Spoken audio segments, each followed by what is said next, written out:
So you answered the next question I was going to ask you. So what did that teach you about self-education versus formal education? Self-education is the most important. Like formal education, I think is good to set the basics, and it definitely teaches you life lessons, because without the basic education or the formal education, like you need to be able to read and write, right? You need to be able to do 1 + 1 = 2, 2 × 2 = 4, that type of stuff. You need that type of stuff. But once you get past all the rudimentary things, when we go into like real deep topics, that's when I really feel like the self-education part plays a big role. And that's one of those things I've been telling people about for years. Like I've been telling people that for so long, and I think I made the example. I'm like, look, I'm good because if I lose all my limbs today, my mind still works. If I lose everything today, if my mind is still sound and it's working, trust me, we're gonna figure it out. Wow. And I'm like, I always tell people, I'm like, intellectual property is the best type of property you can have. Yep. Right. Because like you said, if you lose something, like particularly we're talking about entrepreneurship, and when it comes to making a livelihood, if you lost all your money,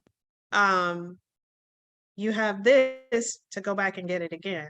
Yeah. And I'll take it a step further. So you remember how I was telling you about the Bitcoin thing, right? Yes. Yeah. Let's talk about that. So at that time, I had seen the most money. I was like what, 24 at that time, and I seen $100,000 at 24. Lost it all in a couple months. Now check this out though. As I'm losing all this money, what am I learning though? How to do the thing better the next time and not to make those same mistakes. And guess what else I'm learning? All the things that I'm doing now with teaching people about trust and all of that stuff, I started to learn what money actually was. I started to learn what contracts were. This is around that same time when I started going down that legal loophole, is when I lost everything at the same time, right? So it's funny how things just kind of come back around. Exactly. Yes. Exactly. So we're talking about something, and I want to ask you a question about, so we're talking about education, and then you brought up an idea of money. And so I want you to bridge for me education and money, and you understand what asset protection is, because Absolutely. the whole reason for education is so that we can take care of ourselves. At least that's how I see it. Yep. What have you learned, and what would you share with somebody who has figured out what it is that they want to do in life, or what their interests are about education, money, and asset protection? I say with education and money, you can't have one without the other. You really can't, because if you have money and no education, you won't have money for long. You have education and no money, you won't have no money for long. Right? So Got it. it's like, it's one of those things where I had this conversation with somebody, especially like people that are like wanting to save the world type people. Like, I'm not a want to save the world type people. I want to help the people who want to save themselves, because I can't really save anybody, right? So wow, I commend you for saying that, because I have become that person, but I'm definitely a person who wants to save the world. yeah, Definitely. yeah. But if the person doesn't want to be saved, you can't drown with them. You can't. You can't bring everybody. You can't. It's like, I mean, even when you're talking about teaching people, you can't really teach anybody anything. You kind of just like educate them. Guide them. Yeah, you guide them. You put it right there on the table, but I can't teach you anything. You got to learn on your own, right?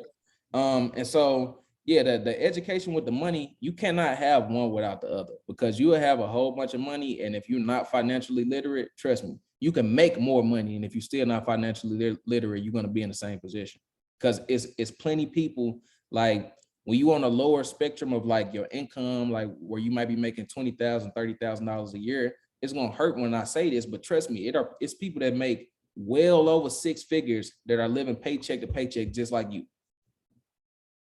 Even millions. Even millions. Even millions. It's not about, I had a millionaire tell me this years ago. He said, I'm not in the business of making money. I'm in the business of keeping money. It's not about how much you make, it's about how much you keep. And if you don't have any type of literacy with your money, it's just gonna flash. You're gonna have it and it's gonna be gone. I see it all the time. Yes. See it all the time. I saw a quote from a psychologist recently where she talked about people who come into her office all the time with their problems.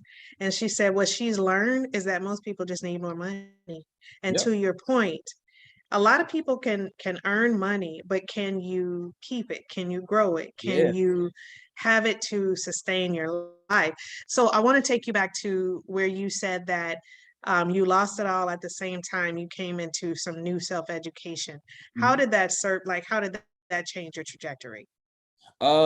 It completely changes just because what it did, one thing about it is when you make a large amount of money, it does something for your psyche because it's like, okay, I've seen it before. So if I've seen it before, I know I can do it again. Right. It's just like, I heard somebody talking about the first person that ran like a mile in 4 minutes or something like that. Yes. After he did it, then it was like hundreds of people that could do it. Just because you've seen that one person could do it, now it planted the idea in your head that you can do it as well, right? So that was the first thing. Once I seen that I could do it and I lost it, I didn't get discouraged just because, like, once again, just me being stubborn or whatever characteristic you want to quote it on. I'm just like, okay, I did it before, I'm gonna do it again. Even if it doesn't happen this year or 5 years down the line, which I'm grateful because it really only took me 2 years to get back to that point. But at the time, I'm just like, okay, it's bad right now, but I know it's not going to be like this forever. And so once I seen that, I'm like, okay, maybe it's other things that I need to focus on because I'm like, okay, is this a sign right now? Because if I was ready for it, I would still have my money. Right. So what I looked at it is I'm like, okay, maybe I'm not ready for that right now. Maybe it was just like somewhere God wanted to show me, hey, you can do it. You can do it, but you're not ready for it right now. I'm gonna show you that you're not ready for it right now. And so I just kind of took it on the chin, and it wasn't fun, but made it through. Made it through. Right. So you have a company that's an equity company. Explain to me what it is that you guys do. So outside of estate planning services, we also offer funding services as well. So mostly for like businesses or anything that's personal, which I'm pretty sure you're familiar with that. Helping people with like credit cards, loans, Yes. stuff like that, just charge our little 10% and go on about our business. So that's cool as well. But I feel like I'm helping people more through the estate planning. So we kind of been venturing away from the funding. And one of the main reasons is, yeah, you can help people when you helping them get funding and stuff like that. And yeah, you get paid and all that.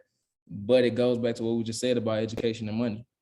A lot of people get these things and now you're worse off than where you were before, Because right? they don't know what to do with it. They don't know what to do with it. And so I don't really try to the people that I know are gonna do right with it, then I don't mind helping them get funding and stuff like that. But sometimes I can kind of feel I'm like, I mean, I can get you this money, but I don't know what you're gonna do with it. And I don't want you to be worse off because of something that I did. And now I feel like I got too much on my hands. And so with the estate planning, it's like, okay, nobody is losing with this.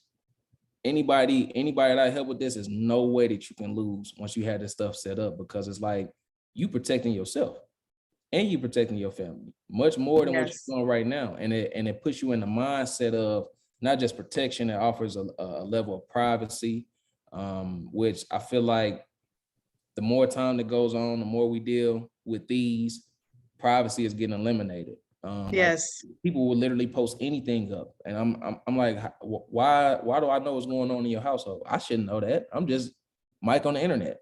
Why do I know everything that's going on in your household? That's ridiculous. And so that's what we kind of try to help people with, just helping them to realize, look, you don't want all your stuff to be out here. You don't want me to be able to take your phone number and put it on the internet and now I can find out where you live at and figure out where your mama live at and where your kids' names and all that type of stuff. Just things that we don't think about all the time. So I try to get people in the mindset of, okay, unless you make it basically a priority to be private, then you're not going to be private. Like if you just keep on going on, living your life, all your data has just been given up anyways, sometimes without you even realizing it. So unless you make a conscious effort to make yourself private, none of your stuff is private, not even your social security number. Which is a public number, but that's a whole nother subject. It's a whole discussion for another day. That's a whole different subject. So what do you think would have happened if you'd stayed at Morehouse? I think about that often just because when I was originally going to Morehouse, my first dream of coming out of school was to be a radiologist. So I was going to school to go into medicine. And so, I mean, I guess I probably would have continued along that track. Actually, my first year, I kind of just like, I'm not doing this because this is something that I really want to do. I'm just doing this because I see that y'all making like $500,000 a year. So I kind of want that at the end of all of this schooling that I've been going to for my whole life. And that probably would take longer than you think. Yep. Exactly. So I don't know. I do think about that sometimes, but I don't think my life would have been as fulfilling if I would have finished. I don't think so. Just because I got to experience so many things, like when a lot of my friends were still in class and living on campus and stuff like that, I'm already having to pay bills. We got the light bill due. Like it was times when I got my first townhouse. I think I signed on my first townhouse as a sophomore. I was 18 at the time. And I remember one month, I think our electricity bill was probably like $400 or something like that in the winter, $400, which is funny. It's funny because all these different places I've lived after that, I still have never seen an electricity bill that high, but whatever, I don't know. Which sometimes I still think it'd be God just be kind of showing me, hey, what's up? What you doing over there? So anyways, we had an electricity bill that was $400 that we just could not pay. And like I got the type of parents that if I called them and asked them, sure they would have, but I'm just not that type. I'd rather we're gonna figure it out. Yeah, so we ain't got no lights in here right now. You know what I'm saying? You'll be all right. We're gonna figure something out. Like I think a couple of nights I might have went to stay with my girlfriend or something at the time. But I'm like 18, 19 years old, just figuring all this stuff out. And it's like where I grew up in St. Louis, I didn't grow up in an impoverished environment. Like I grew up in a middle-class family, so it wasn't like, yeah, we had some rough times. In both my houses, I tell people I grew up in one house, like my parents were divorced. So in one house, I grew up eating crab legs, and in the other house, I grew up eating butter bread, right? So I got to see the full spectrum of what's going on. So when I was at Morehouse and I got to experience that, I'm just like, okay, well, I guess it's just something else that I have to go through. I just got to figure this thing out. And so as a sophomore, my sophomore year is when I decided to drop out because, of course, that's another thing I'm learning. So I'm like, man, life is real out here. Yeah, I think it's just this. I'm like, is it? No, you got to do some stuff. And so I feel like that kind of gave me a jump on stuff because I'm like, all right, I got more responsibility. So now I have to figure it out. I'm not in school. I don't have a degree. I never really liked to work jobs like that, even though I have had jobs. So I'm like, okay, we got to figure something out. So we selling studio time, we selling t-shirts. I don't care what we got to do. You need some logos made. We're going to figure something out. You need a website built. We're going to do whatever. We're going to figure it out. And so I feel like that kind of just put me in that mindset of, I don't know, I think it gave me like an extra level of resiliency, basically. Like I feel like, okay, I've been through much worse than what's going on right now. So this too shall pass. Good. That's a good observation. So what generation are you from? Are you Gen? I guess millennial. Are you a millennial? Maybe. Yeah, okay. Yeah, I'm millennial. So do you think, and I know you can't speak for all millennials, but a lot of times millennials get a bad rap. Do you think that there's reason for that? Do you think that is warranted when it comes to their work ethic and just their outlook on life? To an extent, sometimes I feel like it's a miscommunication just because the times are so different. Like a lot of times when people call millennials lazy, it's because you're thinking of you have like an industrial mindset, right? And the Industrial Revolution been passed. So, so that's really my outlook on it. It's like, yeah, that made sense. And I'm pretty sure I can speak for a lot of millennials when I say this. If you put millennials in that same time period and we had to do that, we would do what we had to do. But it's like we're in a time period where I feel like to an extent, a lot of us were probably pacified. We didn't have to go as we didn't have to go through as many hard times as our ancestors, you know what I'm saying? Because it's like, or even just your parents. exactly. That's really who I had in mind, because I'm like, okay, with my parents, I know both my parents grew up in the hood, but they moved us out to the what we call the county or the suburbs, right? And so we grew up middle class.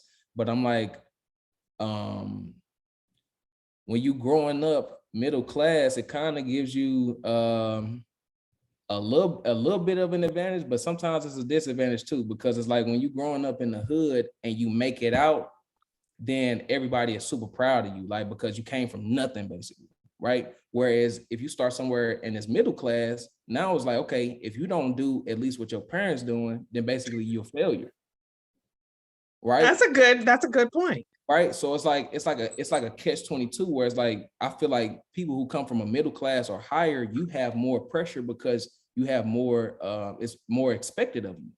Right. Because it's like, okay, well, you started there, so you should be. But a lot of times I feel like people can crack under pressure, and it's like what you were talking about. Sometimes it stresses people out because they in their head, they're like, yeah, well, I didn't grow up here. Well, damn, now I got to try to, and a lot of times they don't figure it out, right? And so I feel like that plays a big role too. More millennials who grew up in middle class type neighborhoods than our parents who didn't have that same type of opportunity. I feel like all of those things play a factor. I feel like everything plays a factor. Right. And I just want to elaborate. I want to speak to that a little bit because I'm a parent, but my children aren't millennials. They're younger than that. And they definitely are growing up in a different type of setting than I did. My mom is college educated, and so was my dad, but I grew up with my mom. My parents were never married, and she has 5 degrees, and she works in the medical field, or she did. She's retired.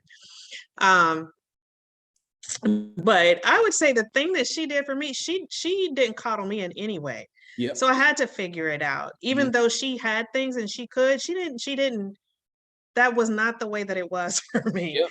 Yep. And my husband had a similar situation. He was raised by his grandmother, a very loving grandmother, but she didn't have the resources to give him things. So we had to figure it out. Right. And when I think about these generations of kids, like they get these labels. One of the things that I think parents from my generation are really like mindful of is we do want to uplift our children and we want to encourage them and we want to give them things that we didn't have. But I think we have to remember to give them some things that we did have. Absolutely. Like the things that you're talking about, those are executive function skills and they have to be taught, like what we call being responsible.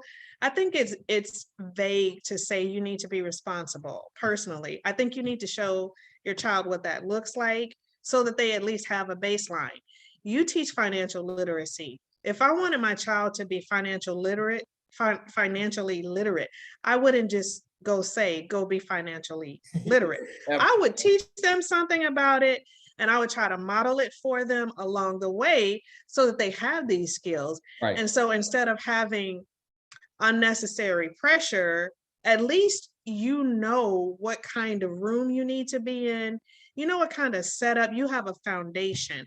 Like you understand what assets and liabilities are when you're in elementary, as opposed to hearing about it for the first time, maybe when you're in your late 20s, 30s, or 40s for some people. Right. So I think it's important to be taught. And then the thing about the millennials, I have come to respect millennials because, to your point, we're no longer in the industrial age. You can use your mind to make a living. And we call this the gig economy, whatever you want to call it. They're figuring out a way to make a living that's different from what their parents' way looked like. I think a lot of breakdown in communication comes when they can't articulate, hey, I do have some sort of a plan. Well, just talk your parent through that. And they probably would be more supportive. No Mhm. parent wants to think that their child is going to be like homeless, can't figure out where to get their next meal or Mhm. have a good place to stay. But by that same token, you want them to be self sufficient and stand on their own 2 feet. I just personally think, just my personal opinion, that there needs to be some coaching at home about that. And if you don't know how to do it, you need to do one of two things. You need to learn it yourself, or you need to find somebody to teach them because it's your job to do that. I agree. I agree. So Parents are the first so teacher. I respect millennials out here hustling, being entrepreneurs, figuring out some things because entrepreneurs, you as an entrepreneur, you have more than one job. You have Yep. to do the service or the product that you're passionate about, but you also have to figure out how to run a business. That's two Mhm. two different things. Yep. You have to be the technician and the operations person. Mhm. And then you have to be what I call is like corporate financially literate, like basic accounting. That's not what you need to make it in life, period. You Mhm. need some advanced strategies on how to build wealth and how to manage it and maintain it and grow it. Like I agree. that's not basic accounting. And we're not taught any of that in school, really. Nope. Really, we're taught, maybe we're not even taught basic accounting. Mm-mm. Like, were you taught what a feasibility study is in No. school? No. No, I didn't know about that until after I graduated. Nope. And it's easy to do. It would be very easy to teach. So I do commend millennials. I commend you. I'm very proud of you Thank you. I appreciate you. for figuring this thing out because a lot of people could fall into that category where they do give into the pressure of, well, my parents invested in this type of education for me, or they made sure that I got good grades or that I did the Mhm. right thing and went to college and I dropped out. Yep. Well, there was a bigger purpose for you. And, if someone wants to go to college and graduate, that's great. I did that. But honestly, if my children did not want to go to college, I would not be upset with them. I would just want to know that they have a plan and they Yep. need to know that they're going to be supporting themselves. Yep. So That's the most it's important. It's funny because I'm listening to you. I'm like, yeah, that's exactly what my parents say. That's it. They just because parents just want to make sure that you are self-sufficient. right. That's the most important thing, and that you're just not out here like, okay, where's my next meal coming from, or where am I laying my head at tonight? They don't want you to be out here looking crazy. That's one of the most important things that I feel like both of my parents always tell me. And I know that they're really proud of me and my brother too, because I hear that all the time too. But it was definitely times throughout my journey where they were trying to figure out like, okay, well, what you finna do? And I didn't have the plan all the way together, but I just knew. I don't know. I just had a feeling inside of me. I'm like, okay, you all both know that I'm very intelligent. So I don't know what's going to happen, but I'm steady working. I'm steady working. I'm doing this, I'm doing that. I mean, all types of things. I got certifications and stuff that I don't even use. Like just Trying to to, figure it out. yeah, just trying to figure it out. Throwing mud at the fence. Trying to figure out, okay, where am I at with it? And I will say, like, even through the time where I was trying to figure everything out, my mom always told me, she was just like, I don't know what you're gonna do, but I know whatever you do, you're gonna be great at it. She used to tell me that all the time. Yep. Yep. So like I was just like, okay, yeah, you're right. I just need to figure out what is it gonna be. I don't know what it is, but once I figure it out, I know I'm gonna excel in it. Awesome. Yep. So at this point, so in closing, what is one message that you would like to send about education, about entrepreneurship, about making a life for yourself? If you could just share a message with our listeners, what would you say? Um, I would say that you are your best investment. And so that starts with education. Because none of this other stuff, to me, when I look at it, it doesn't really matter in the grand scheme of things. You are the person that you got to live with every day, Mm. regardless of who is in your family, regardless of who you married to, whatever the case is. You have to live with yourself every day. So you got to make sure that you just fully invest it on yourself. You got to double down, bet the house on yourself. Like don't shortchange yourself. Never bet on something external more than you betting on yourself. If you're gonna put $100 on something over there, you better have put $100 on yourself too. Matter of fact, you better have put $200 on yourself. $100 over there. Really. So just make sure you're going all in on yourself, because you just never know, man. All this stuff is just like building blocks. It's building blocks. Every small step. I don't care if you just make one little inch forward. It's a building block. So that's what I would say. Invest in yourself. You are the bag. All right. Well, thank you, Mike. I have enjoyed this Thank conversation. you You so are an much. impressive young man, and I look forward to following you continually. If somebody wants to work with you, tell us how they can find you. So you can find me on all of my socials, Mikey Pearls, Mikey, and it's Pearls with a Z. That's one of my nicknames one of my boys gave me in college. But that's how you can find me on social media. As far as a website for estate planning, you can find us at lucidtrust.us, aka lucidtrust.us. You can find me there. And as well as we have something called the Chicken Talk Discord, which if you go to my Instagram bio, it'll pull up like the little link tree with the Chicken Talk Discord, where we talk about all types of stuff from options to real estate, crypto, pretty much anything pertaining to money. We just talk about it in there. So those you can get in contact with me. All right. Well, thank you. Thank you. All right. Thank you for having me on. All right. No problem. Thank you for joining us. All right. Talk soon. All right.